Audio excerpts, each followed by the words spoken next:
Hello everyone. In this video, we'll be discussing the chapter Kings and Chronicles, which is chapter 9 of your book. तो ये chapter भी Mughal empire के बारे में है एंड जो प्रीवियस चैप्टर था that was also about the Mughal empire. However the focus of the previous chapter was on the rural society, that is the agrarian society. In this chapter will be discussing about chronicles and through chronicles हम देखेंगे various aspects of the empire which we did not cover in the previous chapter. So before jumping into the chapter, let us have a brief background. So the duration of the Mughal Empire was from 1526 to 1857. That is more than a period of 3 centuries. However, इसमें 1540 to 1555 का जो period था, that was not which was ruled by the Mughal emperors. So during this time, Humayun was defeated by Sher Shah Suri. And Sher Shah Suri was the ruler during this time period of 15 years. Then in 1555, Humayun regained the throne. But then in 1556, Humayun died and Akbar became the emperor. So broadly if we see, इनका जो rule था that was for 3 centuries. However, they had considerable power only till 1707. That is the time when Aurangzeb का rule came to an end. So after 1707, the power of the Mughal Empire declined and जो इनके last ruler थे that was Bahadur Shah Zafar और Bahadur Shah II. So जो main emperors हैं जिनके बारे में हम बात करेंगे, that is the first 6 emperors of the empire. The first one was Babur, then we have Humayun, then we have Akbar, Jahangir, Shahjahan and Aurangzeb. So ये तो हो गए रूलर्स. अब मुग़ल जो है टर्म वो आई कहाँ से? So these kings referred to themselves as Timurids, that is the descendants of Timur. So Timur was a very famous Turco-Mongol ruler. तो बाबर का जो डिसेंट है वो पेटर्नल साइड से ट्रेस किया जाता है from Timur and from the mother's side that is maternal side his descent is traced from Genghis Khan, who was again a very famous, the most powerful Mongol ruler. So ये जो kings हैं they used to associate themselves with Timur, that is वो paternal side को ज़्यादा importance देते थे and they did not speak highly about the Mongols. So it was the Europeans who used the term Mughals in the 16th century to refer to these kings. And usually the term Mughal is seen as a corrupted form of the word Mongol. तो कई बार Mughals को as Moguls भी refer किया जाता है. So the next point is that Babur was from Uzbekistan and with the help of Safavid Empire of Iran and Ottoman Empire of Turkey, he established the Mughal Empire in India. And ये हमने पिछले chapter में भी discuss किया था. So Mughal Empire से पहले Delhi Sultanate was the one which was ruling India. And जो last सुल्तान थे दिल्ली के that is Ibrahim Lodi was defeated by Babur in the first battle of Panipat.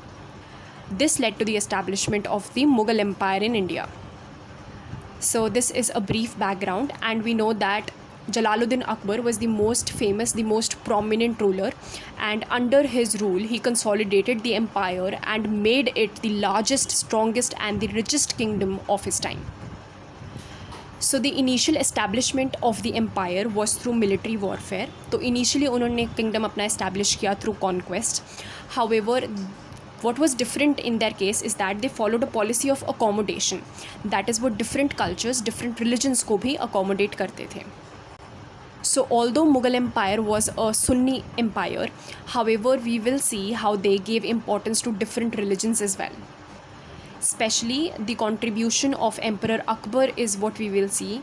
That is, he established an entirely different religion called Din-e-Ilahi, which had different elements of different religions.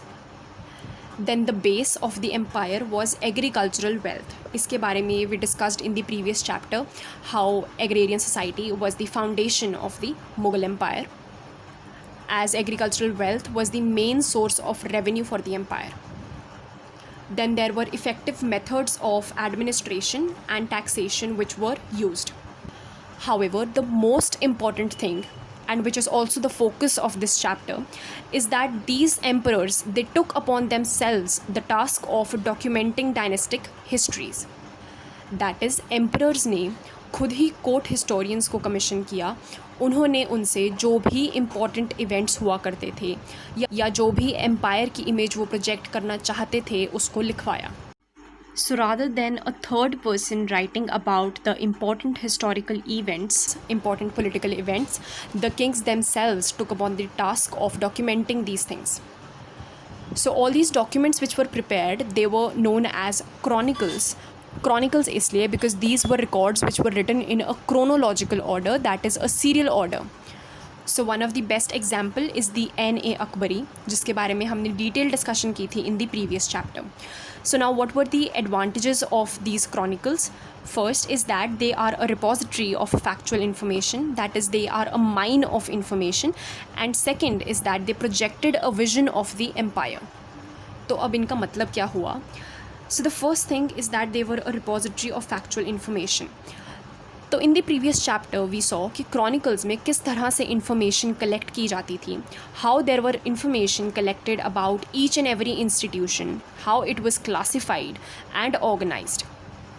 तो हमारे पास काफ़ी ज़्यादा detailed information है about different aspects of the empire, be it the cultural aspect, the social aspect, the political aspect और the military aspect.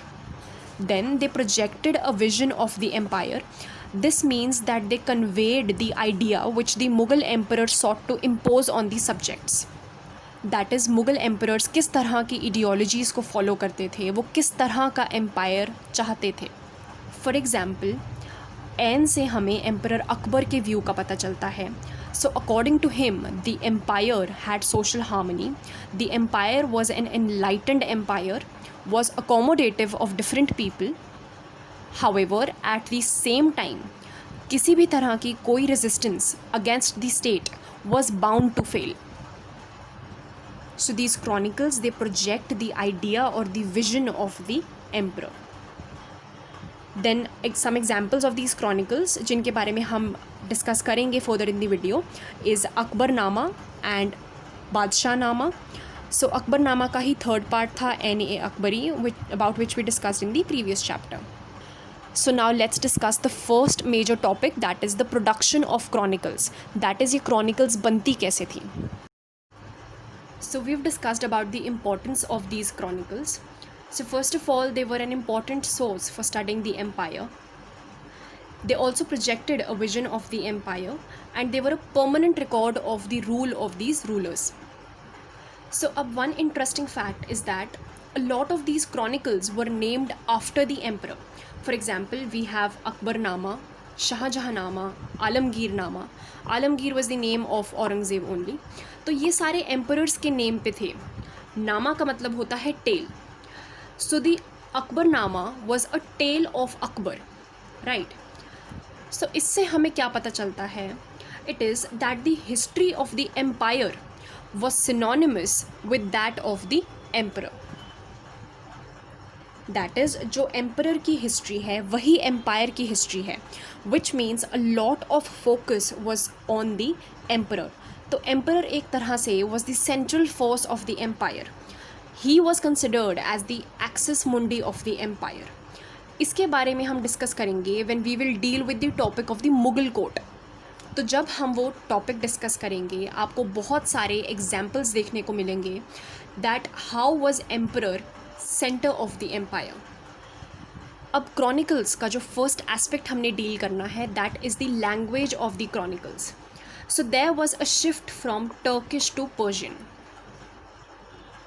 So Turkish, though we know, is the language of Turkey. Persia was the name of Iran. So Persian was the language of Iran.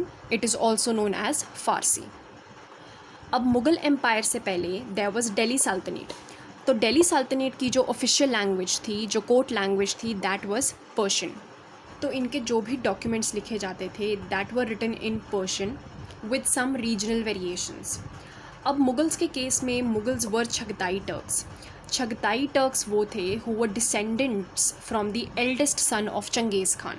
So the mother tongue of Babur who was the first ruler was Turkish. तो इन्होंने जो भी poetry लिखी, जो भी इनके memoirs थे, they were written in Turkish. It was Akbar who deliberately made Persian as the official language of the court. अब इसके reasons क्या थे? So this was because of cultural and intellectual contacts with Iran and the coming of Iranian migrants.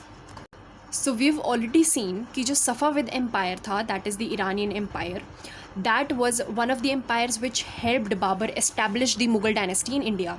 तो उनके contacts with the Iranian empires were very good. Also, one example of this is that when Humayun was defeated by Sher Shah Suri, he took refuge in the Safavid Empire. So Mughal Empire और Iranian Empire के बीच में there were close cultural contacts. Then why did a lot of Iranian migrants come to Mughal Empire? तो इसके बहुत सारे reasons थे. First is that उनको लगा that Mughal Empire gave a lot of opportunities. So many Persians, they migrated to South Asia to prosper and to obtain high positions in the Mughal Empire. Then one very interesting aspect was that जो Safavid Empire था, that was Shia Empire, and जो Mughal Empire था, that was essentially a Sunni Empire. तो जो भी Sunni Muslims थे in the Safavid Empire, they migrated to the Mughal Empire because they felt discriminated in their own kingdom. Right and Mughals भी बहुत ज़्यादा welcoming थे to these foreign Muslims because उनको लगा कि इन लोगों के कोई लोकल इंटरेस्ट नहीं होंगे and they will stay loyal to the Mughal emperor only. So these were the possible reasons why the Mughal Emperor Akbar was motivated to choose Persian as the official language of the court, and it was the language of the court or administration at all the levels. So everyone from the clerk to the higher official learnt the language.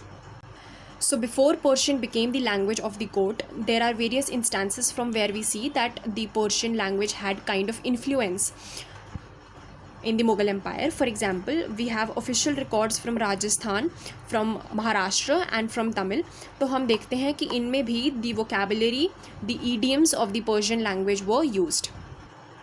So अब with time जो Persian language थी, that was Indianized, and because of interaction between local languages like Hindi and Persian, a new language Urdu sprang up.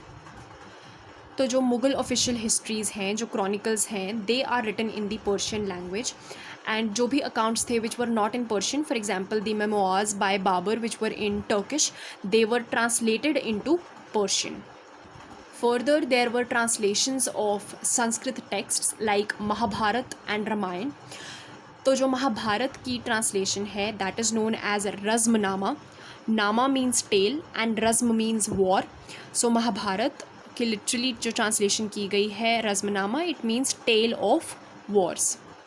Also with respect to the point of translations, emperor Akbar established Maktab Khana in 1574 in his capital Fatehpur Sikri, and Maktab Khana का मतलब होता है house of translation.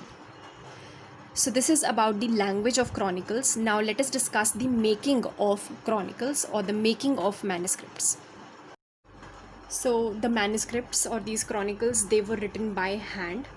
They were handwritten. And the center of manuscript production was the Imperial Kitab Khana or the scriptorium. So this was a place where the emperor's collection of manuscripts was kept and new manuscripts were produced. A making of manuscripts was an elaborate task. So there were a variety of tasks which were involved. For example, paper making, scribing and calligraphy, gilding, painting, bookbinding, etc. So gilding means illuminating. So for this, thin gold was used. Usually text को highlight करने के लिए या beautify करने के लिए gold use किया जाता था. Then scribing और calligraphy was given a lot of importance. Calligraphy का मतलब होता है art of handwriting. So different styles were used for writing these chronicles, and one of Akbar's favorite style was the nastalik. So talikh का मतलब होता है hanging. So usually these letters were written in a fluid form and they were hanging from the top to bottom and right to left, because Persian and Urdu, they were languages which are written from right to left. So nastalik was a style of writing which was formalized in the 14th century by Mir Ali Tabrizi. However, इसका actual origin is not known. and usually इनको लिखने के लिए a kalam and स्याही which is ink is used. So the production of these manuscripts was considered a work of intellectual wealth and beauty. And usually the people who worked on these manuscripts, they were given rewards or awards by the emperor. Now painting was one important aspect of these manuscripts. Let us discuss that.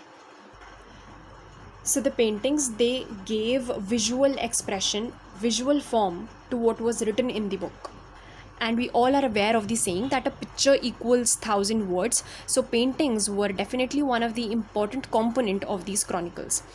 अब painted image के क्या दो benefits थे? First is that they enhanced the beauty of the book. And second, they were believed to possess some kind of special power to communicate the ideas of the kingdoms. So in comparison to text, these paintings were a better expression of ideas. According to Abul Fazl, who was one of the court historians of Akbar, he was also a Navratna, he said that paintings are a magical art. According to him, paintings have the power to make inanimate objects, that is non-living objects, look as if they possessed life. And this was precisely the reason why paintings or tasveer were a constant source of tension between the rulers and the Muslim orthodoxy, that is the ulema. So ulema, we've discussed about them in the chapter Bhakti Sufi traditions, that ulema were scholars who interpreted Islamic law.